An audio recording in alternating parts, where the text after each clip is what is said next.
Dari pemeriksaan USG tanggal 12 bulan 6 itu janin tunggal memanjang prescript, DCC positif, gerak positif dengan estimasi berat itu 1813. Dari pemeriksaan ronsen toraks tanggal 28 bulan 7, ini kesan tanpa gambaran pneumonia bilateral tipikal COVID-19 dengan kardiomegali. Kemudian dari tren laboratorium untuk leukosit saat masuk itu ada peningkatan 33 dan dicek di tanggal berikutnya itu mulai ada penurunan di tanggal 29 11,8. Untuk parameter lab yang lainnya itu swab antigen saat masuk itu positif, kemudian dilakukan ini swab PCR di tanggal 26 positif. Kemudian dari tanggal 29 dilakukan pemeriksaan lainnya itu di dimer, CRP, dan prokal dan interleukin, di mana terdapat peningkatan yang signifikan. Kemudian dari follow up pasien saat dilakukan perawatan, mulai dari tanggal 25 sampai dengan tanggal 29, ini didominasi dengan keluhan demam yang masih naik turun dan kondisi yang makin memburuk dari vital sign-nya. Dilihat dari saturasi yang mulai memburuk, saturasi mulai menurun, dan penggunaan alat bantu nafas yang mulai meningkat secara perlahan dari nasal kanul, NRM, dan ke menggunakan NIV.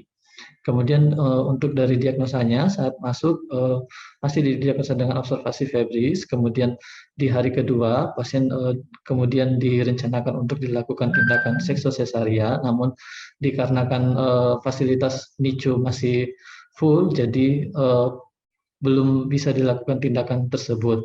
Kemudian dapat dilakukan tindakan seksio pada tanggal 27, dan di tanggal 27 dari saturasi pasien masih dapat menggunakan NRM dengan saturasi 98%.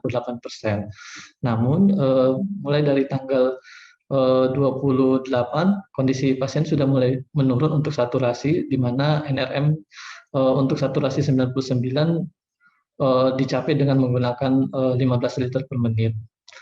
Kemudian pasien mengalami perburukan kembali di tanggal 29, itu tepatnya di sore hari. Pasien dipindahkan ke ruangan Asoka, itu bangsal COVID di RSUD Wates, di mana sebelumnya pasien dirawat di ruangan kamar bersalin, di ruangan khusus isolasi. Kemudian di ruangan ini, di ruangan Asoka, pasien juga kembali mengalami perburukan, di mana saturasi pasien tetap makin menurun dan sudah dimaksimalkan dengan menggunakan NRM 15 liter per menit, namun saturasi tidak membaik, tetap di 78, sehingga pasien dikonsulkan untuk dirawat di ICU COVID, di sini disebut ruang Asoka.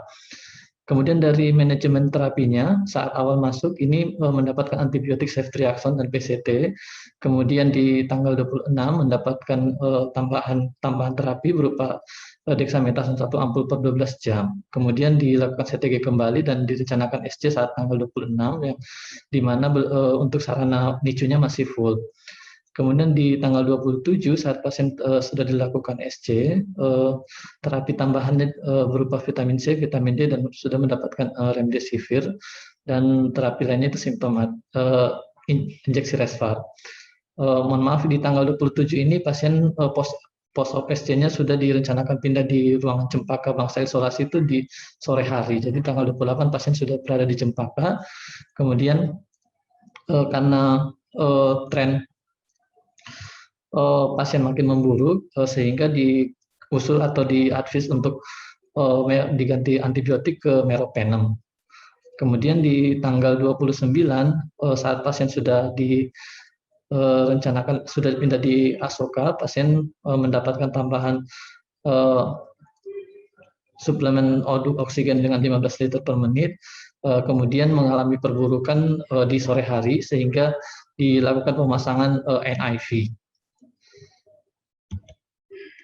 Saat di tanggal 30 di Asoka atau di ruangan ICU COVID RSUD Wates, ini mendapatkan terapi tambahan Actempra, ini terkait interleukin pasien yang sebelumnya meningkat. Dan di tanggal 30 sore hari ini, pasien mengalami perburukan kondisi, di mana vital sign saat itu tidak bisa terukur. Kemudian saat dilakukan pemeriksaan EKG terdapat gambaran asistol, kemudian pasien dinyatakan meninggal pukul 17.45. Untuk kronologi perjalanan penyakitnya seperti ini, pasien di tanggal 17 kontak dengan ayahnya, kemudian mengalami gejala di tanggal 24 berupa demam, kemudian pasien direncanakan SC di tanggal 26 namun karena ruangan full, sehingga dioperasi di tanggal 27 dengan berat bayi 2970, apgar skor 7/9. Kemudian dari tanggal 29, pasien mengalami desaturasi dan dipindah ke ruangan ICU. Kemudian saat di ICU tanggal 30, pasien mengalami penurunan kondisi kembali, di mana untuk vital sign-nya sudah tidak terukur dan gambaran EKG-nya asistol dan pasien dinyatakan meninggal. Untuk analisa kasus ini, di mana ada pasien G1 penoanul usia 24 tahun, ada 2 permasalahan, yaitu COVID-19 dan kehamilan. Di mana kita ikuti riwayatnya, di COVID sendiri ada keluhan demam, riwayat kontak sebelumnya, dan swab antigen positif dan dikonfirmasi dengan swab PCR positif. Untuk kehamilannya sendiri, keluhan kencang-kencang, tapi masih jarang, kemudian ada fetal distress, sehingga dilakukan SC emergency. Izin kita akan mendiskusikan tentang penanganan ibu hamil dengan COVID di RSUD Wates.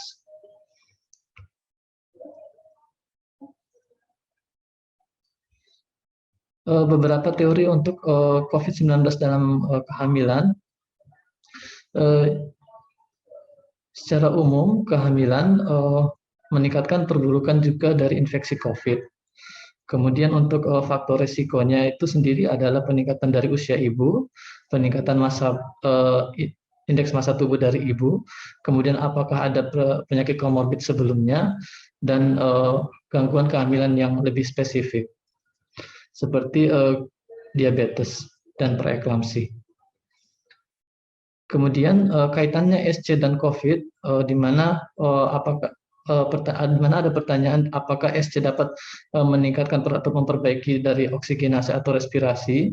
Ini belum ada studi yang mendukung secara jelas manfaat dari SC atau hubungan SC terhadap perbaikan oksigenasi. Kemudian untuk terkait time of delivery-nya, untuk infeksi COVID-19 sendiri tidak ada indikasi absolut untuk timing dari delivery-nya. Kemudian ini tergantung dari 4 prinsip. Pertama, indikasi obstetrinya, kemudian infeksi COVID-nya itu sendiri, apakah ada perburukan atau tidak. Kemudian dari kondisi ibunya, apakah masuk ke kondisi berat atau kritis. Kemudian dari usia kehamilannya juga untuk sebagai pertimbangan timing delivery-nya terkait janin atau prognosis bayinya.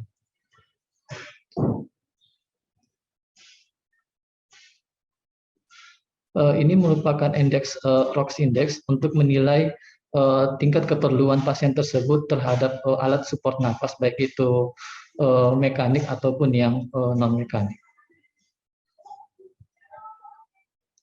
Ini derajat COVID yang diderita pasien, ada ringan, sedang, berat, dan derajat kritis sesuai dengan temuan klinis dan temuan laboratorium yang diperiksa saat perjalanan penyakit pasien.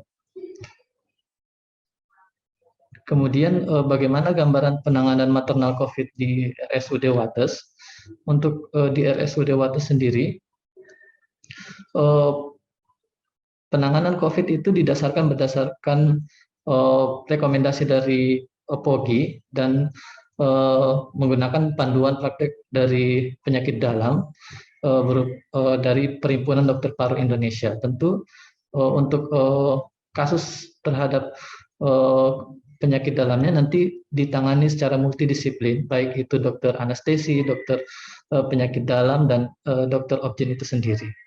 Kemudian di mana dari rekomendasi penanganan infeksi virus corona pada maternal, ini di bab 3.2.2 untuk rekomendasi persalinan, seperti referensi pada umumnya, sampai saat ini belum ada terbukti klinis kuat yang merekomendasikan salah satu cara persalinan. Ini berdasarkan indikasi obstetri dengan apakah ada terkaitannya dengan perbaikan oksigenasi yang seperti tadi dijelaskan sebelumnya. Kemudian dari PPK Perhimpunan Dokter Paru Indonesia terkait kasus yang dialami pasien yang sudah masuk ke dalam acute respiratory distress syndrome, itu sesuai sudah dengan definisi dari Perhimpunan Dokter Paru Indonesia berupa onset baru atau gejala respirasi memburuk dari 1 minggu klinis diketahui melalui foto dada, baik itu X-ray maupun CT scan atau USG paru. Kemudian terdapat gagal napas yang tidak sepenuhnya penyebabnya oleh gagal jantung atau overload cairan. Kemudian selanjutnya terkait tata laksananya, ini ada pedoman tata laksana COVID-19 tahun 2020.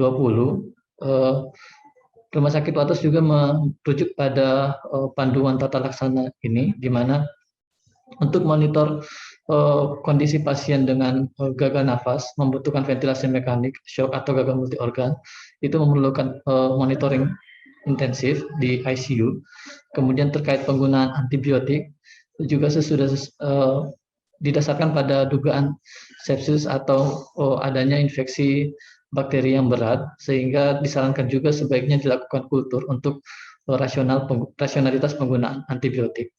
Kemudian terkait antivirus, di sini bisa di pedoman tata laksana ini direkomendasikan juga pemberian antivirus seperti remdesivir 200 mg IV drip pada hari pertama, kemudian untuk maintenance-nya 1 kali 100 mg itu di hari kedua sampai hari kelima atau hari kedua sampai hari ke-10. Terkait terapi pada pedoman tata laksana ini juga sudah dilakukan atau dikerjakan di Wates tercermin dari pasien yang kita diskusikan tadi. Demikian dokter, rekan-rekan residen sekalian untuk gambaran penanganan pasien COVID di RSUD Wates. Mohon asupannya. Ya, terima kasih Pak Imin atas presentasinya. Ini untuk ralat saja, mungkin tadi USG-nya itu bukan pada saat USG dia datang di RSUD Wates, yaitu mungkin USG di buku KIA pada saat usia sekitar 32 minggu atau 33 minggu. Jadi memang pada waktu datang kita sudah tidak mengerjakan USG lagi, hanya mengerjakan CTG dengan hasil yang fetal kompromis pada awal, tapi kita masih menunggu hasil swab PCR waktu itu. Karena baru di swab antigen yang positif. Dan karena hanya swab antigen yang positif, kebijakannya dari penyakit dalam belum memasukkan obat antivirus. Jadi masih digolongkan sebagai probable COVID-19. Jadi obat-obatan itu antivirus dan segala macam karena keterbatasan obat, maka hanya diberikan pada yang sudah positif PCR, termasuk untuk klaim ke Kemenkes waktu itu. Karena masih dengan petunjuk yang nomor 5, jadi antigen belum dimasukkan ke dalam tata laksana bahwa sudah positif COVID hanya dengan antigen. Kemudian problem dari pasien ini sebenarnya pasien ini tidak punya komorbid sama sekali. Jadi usianya muda, berat badannya juga normal, tidak punya asma, nggak punya hipertensi, nggak punya diabetes. Jadi pure benar-benar dia ibu hamil yang normal, kemudian terpapar COVID, kemudian celakanya dia jatuh dalam keadaan sepsis dan sitokin storm ya. Jadi dia masuk dalam badai sitokin. Bisa kita lihat tadi L6-nya udah 1.400 sekian. Jadi waktu itu pertimbangan sebenarnya kita mau merujuk pasien ini ke Sarjito. Karena kita tahu kayaknya trennya ini tambah jelek karena habis pakai nasal kanul, kemudian NRM 5 liter, kemudian tambah sesak lagi, naik jadi 8 liter, tapi di Sarjito itu penuh. Dan kita mau melahirkan bayinya, posisi spesialis anaknya meminta bahwa NICU-nya harus siap, karena dia melihat tren DJJ-nya selalu tinggi. Ini nanti kalau lahir, kemungkinan dia ada distress nafas pada bayinya semakin besar. Kalau dia lahir, saya nggak bisa menolong, saya nggak punya tempatnya, dokter anaknya nggak mau terima. Akhirnya kita terpaksa harus menunggu sampai fasilitas di NICU itu memungkinkan setidaknya mereka memiliki CPAP yang bisa dipergunakan. Jadi itulah kemudian terjadi delay. Ya, selama delay ini kita hanya bisa mengawasi pasien dan setelah dioperasi sebenarnya sudah mau kita pindah ke ruang ASOKA. Tujuannya adalah untuk persiapan kalau ini terjadi perburukan maka di ASOKA itu sudah punya ventilator. Tapi celakanya lagi Bangsal ASOKA untuk ICU COVID itu semua ventilator terpakai. Jadi kita harus menunggu lagi. HNFC juga terpakai semua, terus ventilator juga nggak ada. Jadi ini dipaksa lagi pasiennya untuk pakai NRM sampai full 15 liter. Padahal sebenarnya mungkin udah nggak ideal lagi kalau pakai NRM 15 liter. Dan terbukti lama-lama pasiennya drop. Dan itu 15 liter nggak selalu 99. Kadang dia dapat 94, kadang dapat 92, karena kita tahu sendiri NRM nggak benar-benar menutup mulut dan hidungnya untuk full bernafas. Jadi pasiennya memang sudah sesak. Jadi ini pasiennya sudah sesak. Tapi sekali lagi kita nggak punya lagi nih fasilitas. Kalau telepon ke Sarjito, mereka masih antri. Dan di Sarjito pun Gatot Kacanya penuh. Ya, jadi disuruh ke sana pun nggak bisa juga dapat ventilator. Akhirnya baru pada hari kedua pos SC, akhirnya bisa pindah ke Asoka. Setelah di Asoka ada yang meninggal pasiennya.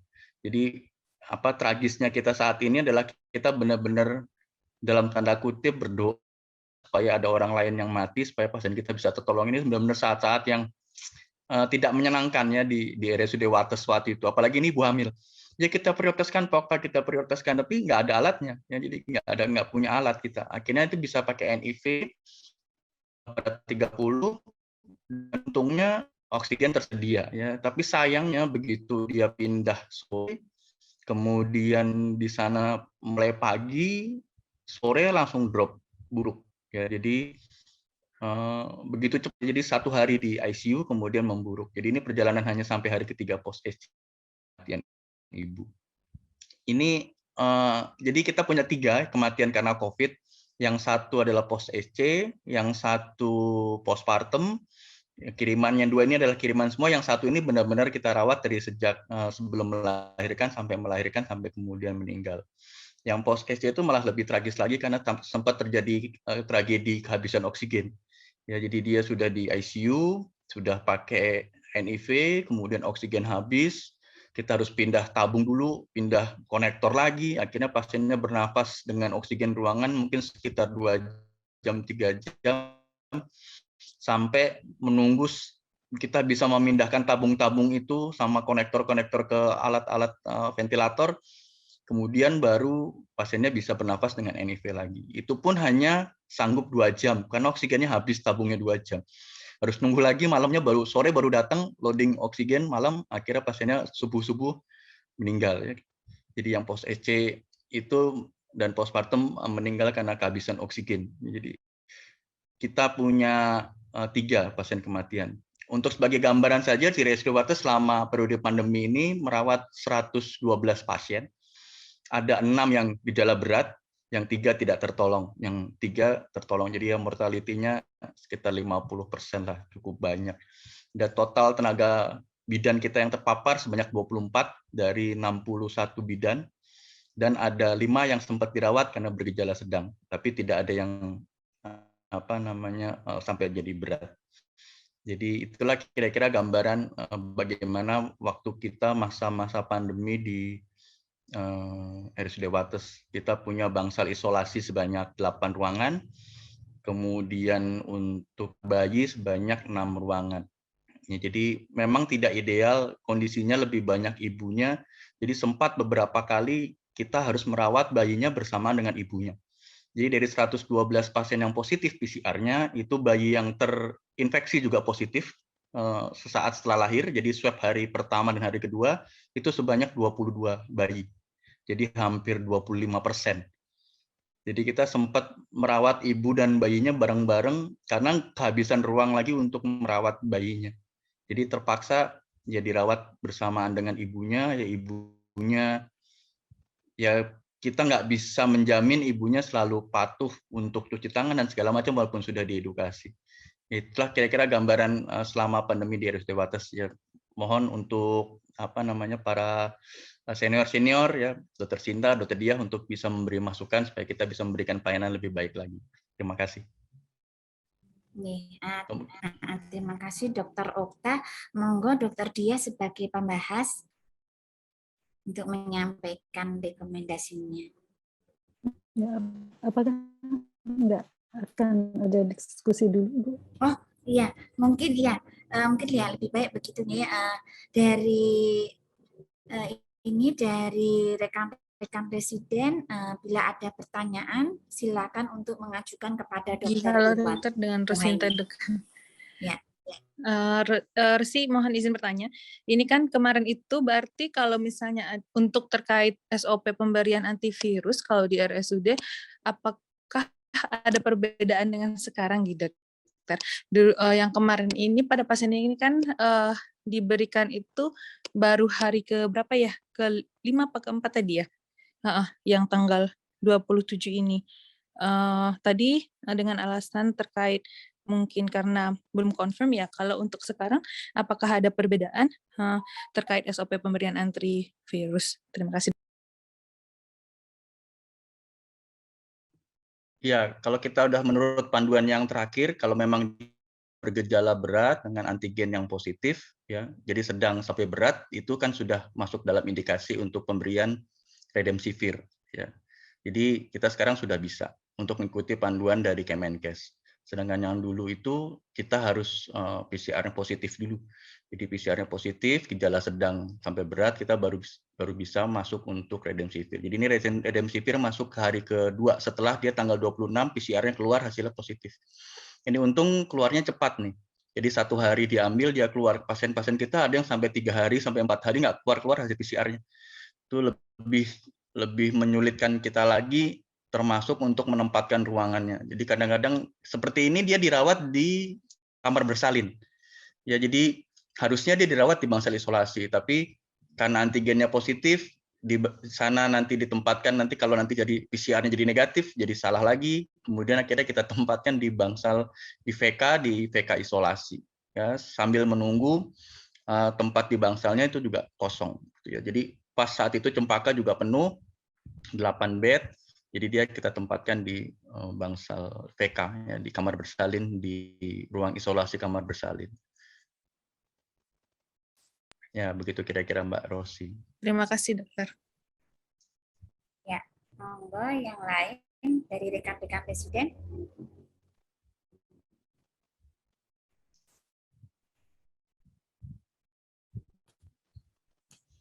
Iya. Ya, ini biasanya kalau konvensi klinis memang sudah ditunjuk ya residen-residen yang menjadi penanya, tapi ini kebetulan belum sempat kita tunjuk, jadi mungkin belum siap dengan pertanyaan mungkin. Ya, mungkin dari Chief Residen selain Dr. Rosi mungkin, atau dari R8, ini juga R8 juga ada ini.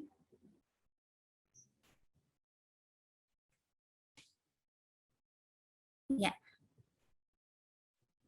Ya, mungkin Dokter Dia mungkin bisa memberikan ini apa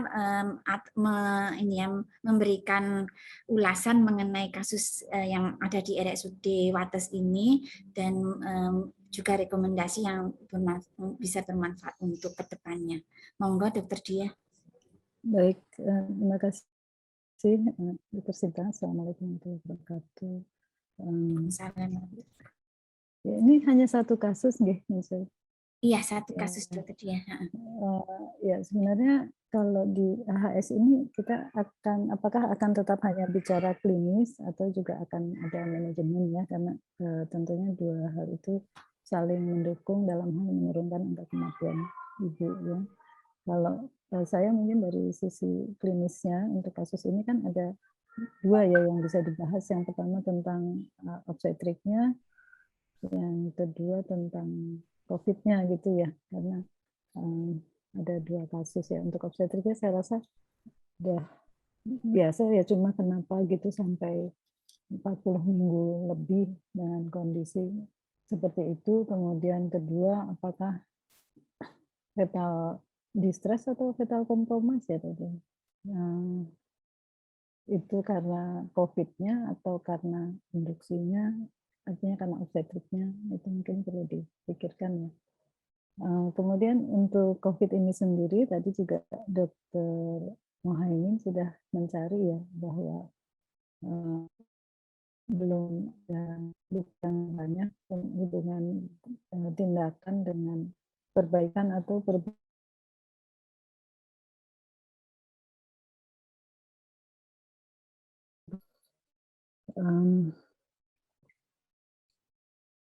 suatu hipotesis aja bahwa karena hamil itu menekan area toraks, seperti kita lihat kasus ini hari ketiga ya, dia mulai memburuk setelah sesar seperti itu. Jadi itu yang sekarang memang mulai kita pikirkan betul, apakah tadi kita langsung mengakhiri kehamilan itu suatu tindakan yang lebih menguntungkan. Tentunya beda lagi untuk kasus ini karena alasannya fetal compromise atau fetal distress, Mas Dokter. Fetal distress, Dokter. Iya, nah itu kayaknya deselerasinya lambat apa bukan ya? Update-nya 79. Ya. Mungkin itu perlu lebih teliti di situ ya. Kemudian tentang protokol ya, atau standar yang dikeluarkan. Memang standar yang dikeluarkan itu suatu penyakit yang baru gitu ya. Sehingga standar itu dibuat oleh evidence based medicine ya. Tapi sebenarnya kan evidence based medicine itu suatu Ibu kan saya sangat setuju dengan evidence based medicine, cuma pasti keputusannya adalah suatu average ya, suatu rata-rata, kebanyakan peluang lebih tinggi seperti itu. Sementara kasus-kasus kritikal seperti ini sebenarnya harusnya kita berpikir tentang precision medicine ya, artinya setiap individual itu akan beda-beda. Seperti kita lihat coba tadi ininya Mas protokol yang standar yang dikeluarkan oleh itu kelihatannya ROX-nya di 300 berapa tadi 3,85 ya kalau nggak salah yang standar dari Kemenkes itu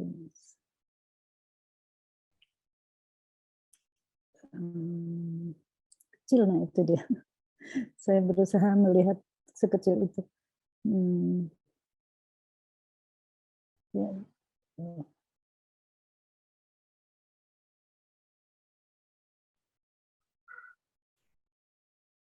Yang grafik tadi, nah itu dia.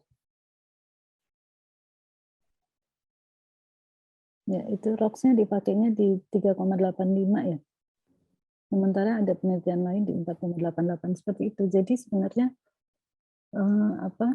suatu rata-rata itu dikerjakan pada pasien-pasien kritikal pada COVID ini akhirnya banyak yang gagal ya karena pada pasien COVID itu kan selalu ada defisit oksigen. Kemudian keputusan memakai HFNC atau NIV atau ventilator seperti itu. Kapan dia pakai HFNC, kapan dia sudah harus berubah. Selama ini kan dengan protokol itu respirasi, ROX yang masih diteliti lagi, atau nafas seperti itu ya, atau saturasi seperti itu.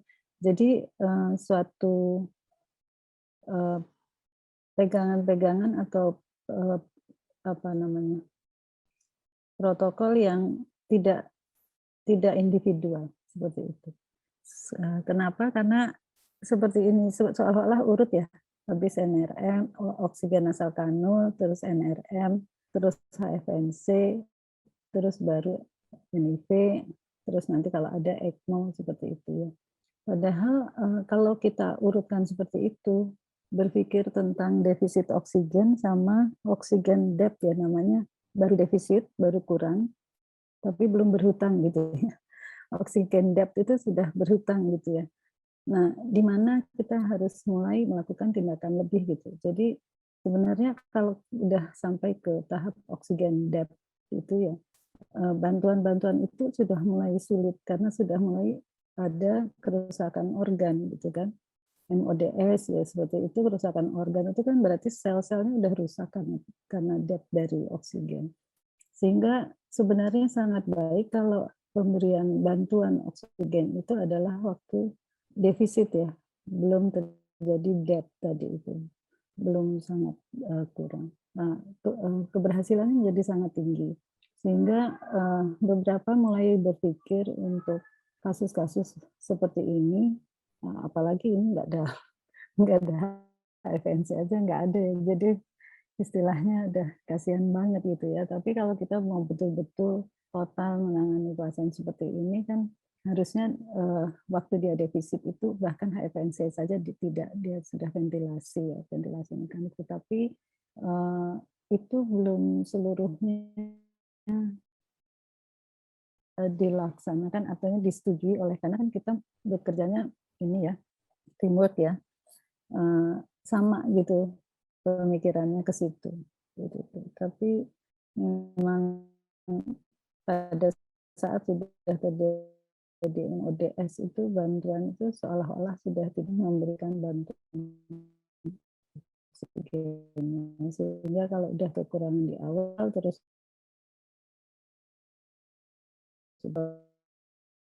organ failure karena sel-selnya mulai rusak karena kekurangan oksigen seperti itu. Jadi untuk kasus ini yang memang sangat-sangat kurang ya penanganannya, artinya bukan niatnya dokter, sarananya ya artinya alatnya segala macam itu tidak ada. Nah ya ini kelihatannya di bulan-bulan apa sih kejadian Juli Agustus awal itu memang sedang eskalasi, di mana-mana nggak punya alat ya.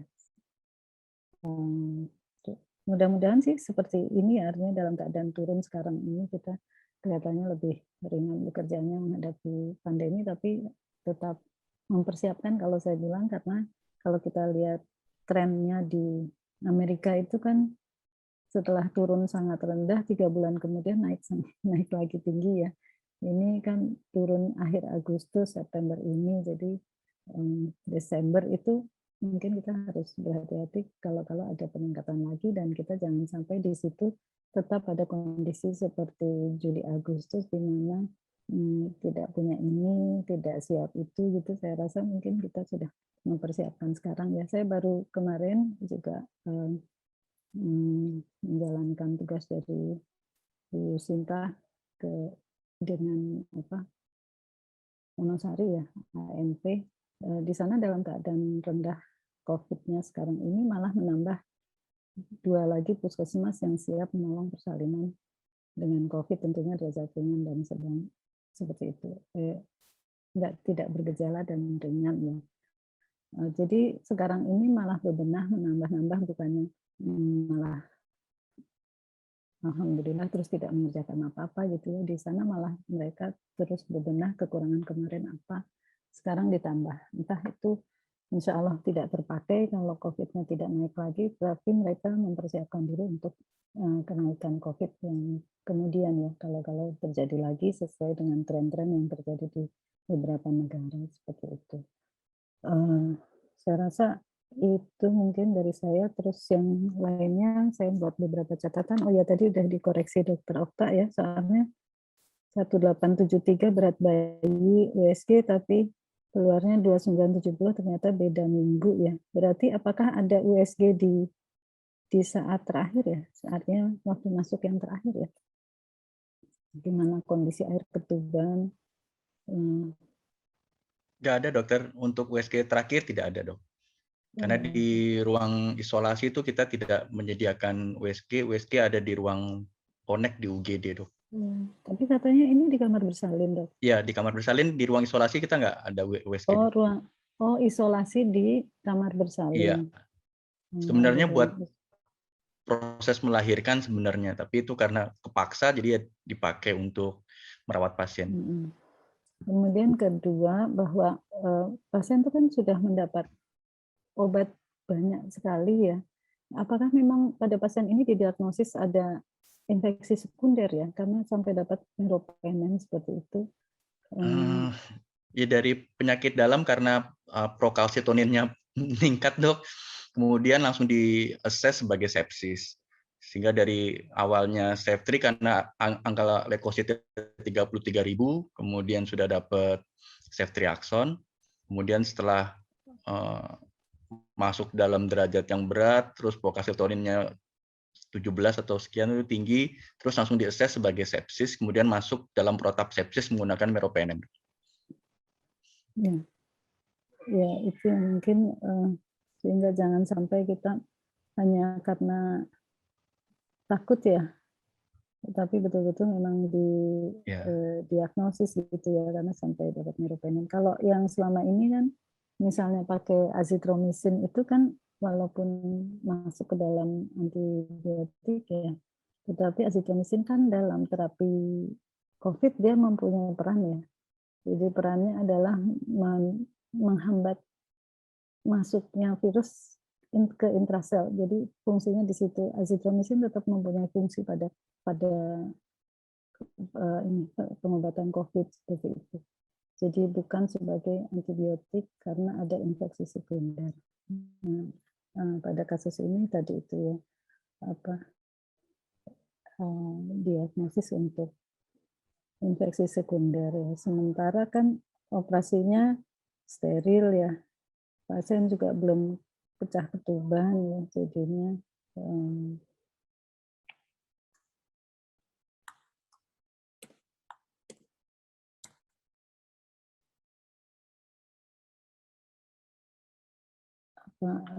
istilahnya memperbanyak obat ya kalau memang itu adalah satu diperkirakan hanya karena COVID-nya. Kemarin juga ada kasus ya, jadi begini, kalau saya tuh mengartikan suatu kasus itu kan manusia itu satu ya, artinya jangan sampai tanda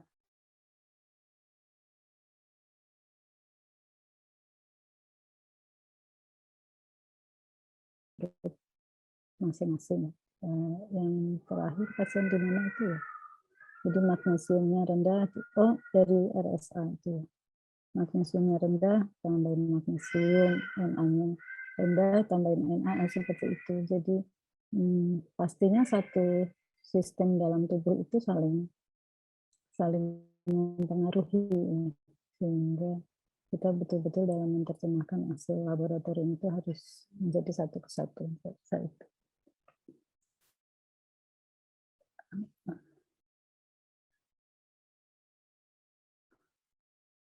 Ya. Ya, tapi kita di rumah sakit itu bekerja berdasarkan protapnya ya, Dok. Nah, itu yang disebut tadi, kita mau spesifik case by case-nya, namanya precision medicine ya. Jadi presisi setiap satu kasus itu harus gini, kemudian kita tertabrak oleh standar, misalnya apa tadi, RR-nya masih respiratory rate-nya masih segini, atau saturasinya masih segini, atau ROX-nya masih segini, sehingga dia tidak dapat. Nah, itu seperti kita lihat kan Juli Agustus meninggalnya tinggi sekali. Ya, itu karena pakai average ya, evidence-based medicine, average semua di rata-rata pokoknya seperti itu. Jadi agak sulit juga menangani critically ill patient. Saya rasa itu Dok dari saya, maaf kalau ya. Terima kasih Dokter Dia atas ini masukannya untuk penanganan pada pasien ini. Mungkin kalau dari saya ya Dokter Okta, karena saya obstetri sosial, mungkin lebih ke pencegahannya. Jadi memang pada masa-masa kalau masa eskalasi itu otomatis memang kapasitas rumah sakit sangat terbatas ya untuk menangani begitu banyak pasien yang datang, semuanya mungkin dalam kondisi yang derajat sedang berat yang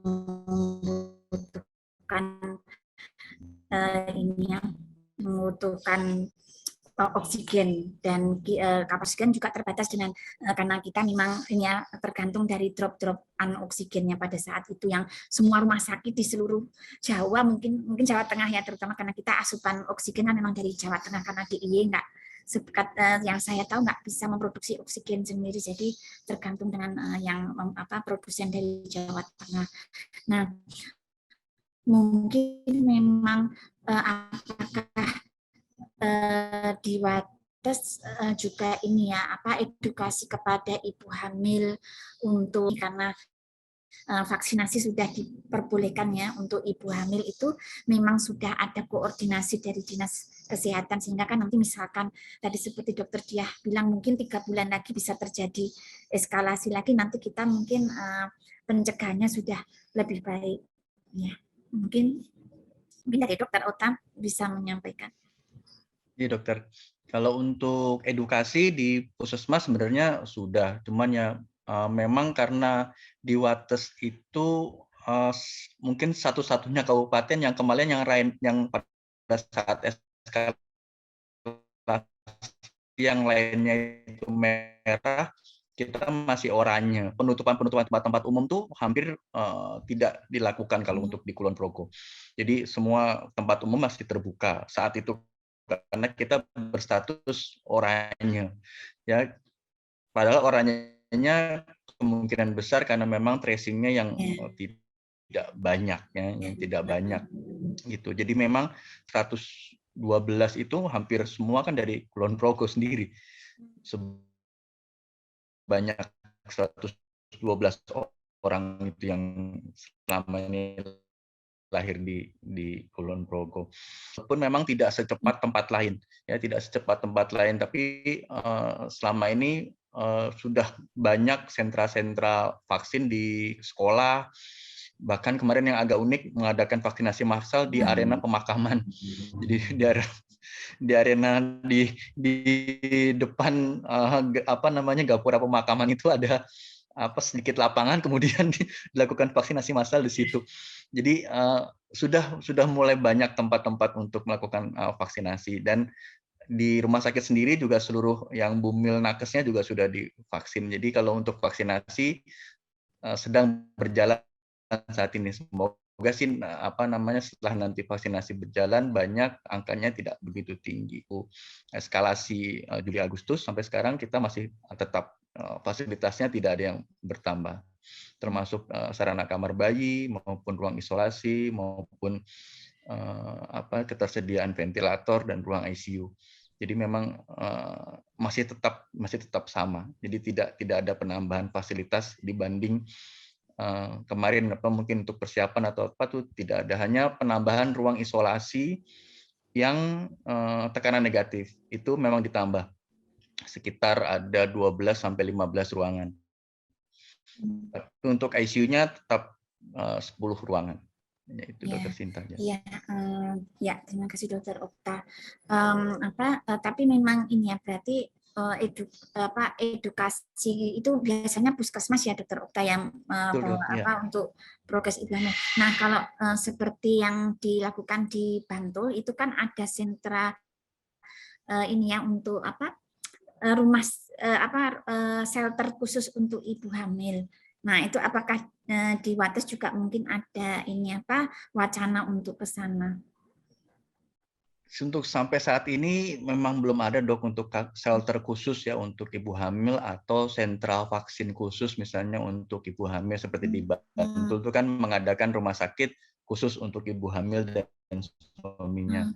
Memang di Wates memang belum ada. Nanti mungkin kita bisa kerjasama atau koordinasi dengan Dinkes untuk bisa menyediakan sentra-sentra yang khusus untuk ibu hamil. Ya. Karena ibu hamil di Kulon Progo itu sekitar 8.000 sampai 9.000 Dok per tahun. Jadi cukup banyak sebenarnya. Belum ada Dok, belum ada dokter. Dan di puskesmas bisa. Iya Dokter Diah. Vaksinasi bumil ini kalau 8.000 itu pada 2 bulan terakhir ini itu berapa? Kemenkes, Pogi, BKKBN kemarin itu kan kita bersama-sama akan mempercepat ya vaksinasi bumil, khusus bumil Dok. Jadi Oktober itu semua ibu hamil Oktober akhir itu diharap sudah vaksinasi kedua. Apakah itu kira-kira bisa terlaksana ya di di Wates karena vaksinasi ini kan bukan untuk pribadi aja ya. Dia terhindar dari infeksi, orang lain juga ikut terhindar gitu kan. Jadi itu kan hak semua orang gitu. Nah, apakah mungkin terlaksana ya di Wates ya, di Kulon Progo?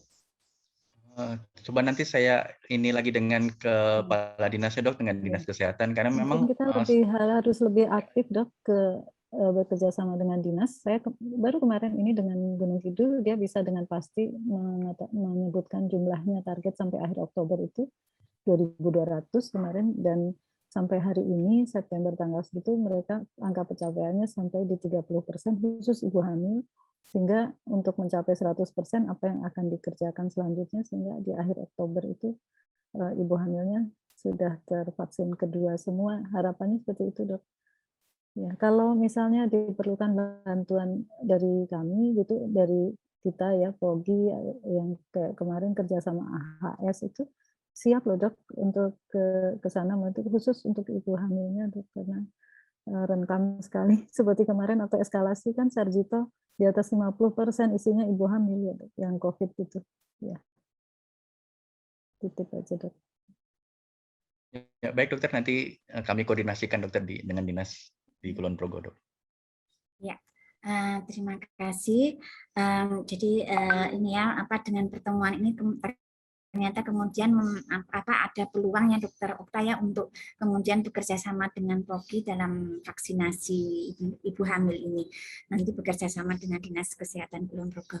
Ya, mungkin pertemuan ini konferensi klinis atau telekonferensi yang atas kerjasama dengan AHS ini kita tutup, tapi mungkin sebelum kita tutup mungkin disimpulkan bahwa untuk RSUD Wates sebenarnya protokol penanganan ibu hamil dengan COVID ini sudah mengikuti protokol yang ditetapkan oleh POGI maupun Persatuan Dokter Penyakit Dalam ya, Dokter Oktaya. Dan tapi memang ada kendala-kendala di mana kematian ibu itu terjadi karena sarana dan juga mungkin obat-obatan yang harus untuk diberikan obat itu tuh harus ada syarat pada saat itu ya, pada saat itu tuh harus ada syarat dengan PCR untuk bisa diklaim. Nah, itu yang menyebabkan mungkin kemudian terapi-terapi itu tidak diberikan tepat pada waktunya, sehingga ada sekitar 50% dari ibu hamil dengan derajat sedang berat ya yang di RSUD Wates ini yang kemudian harus mengalami kematian. Yang mudah-mudahan kita juga belajar ya dari eskalasi kemarin, kemudian misalkan yang mungkin kita tidak makan itu memang tidak bisa kita hindari, kita sudah lebih siap untuk menangani hal tersebut. Sekarang sudah digalakkan, dan ini tadi ada tawaran dari POGI Pak Cabang Jogja untuk bekerja sama untuk vaksinasi. Oh iya, maaf, AHS ya. AHS, maaf itu dia. Ya, AHS dan juga nanti POGI juga ikut andilnya juga ya. Tapi ini ya ini AHS ya, maaf. Dengan demikian mungkin kita tutup. Terima kasih untuk bisa bersedia menjadi yang pertama pada telekonferensi AHS ini. Boleh menyampaikan sedikit. Iya, monggo Dokter Mula. Iya, monggo. Terima kasih. Selamat siang. Assalamualaikum warahmatullahi wabarakatuh. Waalaikumsalam warahmatullahi wabarakatuh. Yang saya hormati para supervisor, obstetrik-ginekologi, kemudian dokter spesialis dari Wates dan teman-teman residen. Kami atas nama AHS, Rumah Sakit dan Fakultas mengucapkan terima kasih untuk Prodi dan KSM Oskin serta Departemen Oskin untuk penyelenggaraan diskusi kasus. Memang AHS berharap bahwa diskusi seperti ini nanti bisa berlangsung secara kontinu, reguler. Monggo nanti ada kesepakatan untuk frekuensinya tiap berapa minggu sekali. Harapan kami nanti seluruh afiliasi rumah sakit afiliasi AHS bisa semua dilakukan seperti ini, Dokter Sinta. Nanti kontennya sebetulnya bisa case-based discussion atau dan seterusnya, itu intinya adalah untuk meningkatkan kualitas layanan di afiliasi, sharing knowledge dari Prodi Oxkin atau dari Departemen Oxkin. Sekali lagi terima kasih untuk semuanya. Monggo nanti selanjutnya bisa diatur waktunya, mungkin koordinatornya Dr. Sinta ya, di anggota AHS. Terima kasih, selamat siang. Assalamualaikum warahmatullahi wabarakatuh. Waalaikumsalam warahmatullahi wabarakatuh. Matur nuwun kagem Dr. Mulat. Kita lanjutkan untuk ini selanjutnya. Saya terima kasih kepada Dr. Diah Rumekti yang sudah bersedia menjadi ini ya pembahas untuk kasus dari RSUD Wates ini, walaupun baru diberitahu kemarin, maaf ya dari dia enggak mungkin untuk berikutnya kita bisa mempersiapkan lebih baik lagi, mungkin 1 minggu sebelumnya juga sudah bisa kita edarkan untuk undangannya sehingga pesertanya bisa lebih banyak dan diskusi dan masukan terutama juga akan lebih baik. Ya, terima kasih semuanya kepada para staf semuanya di RSUD Wates dan juga rekan-rekan residen semuanya juga tadi sudah Waalaikumsalam warahmatullahi wabarakatuh. Dr. Dia, Dr. Sinta. Sehat-sehat. Halo, Dokter.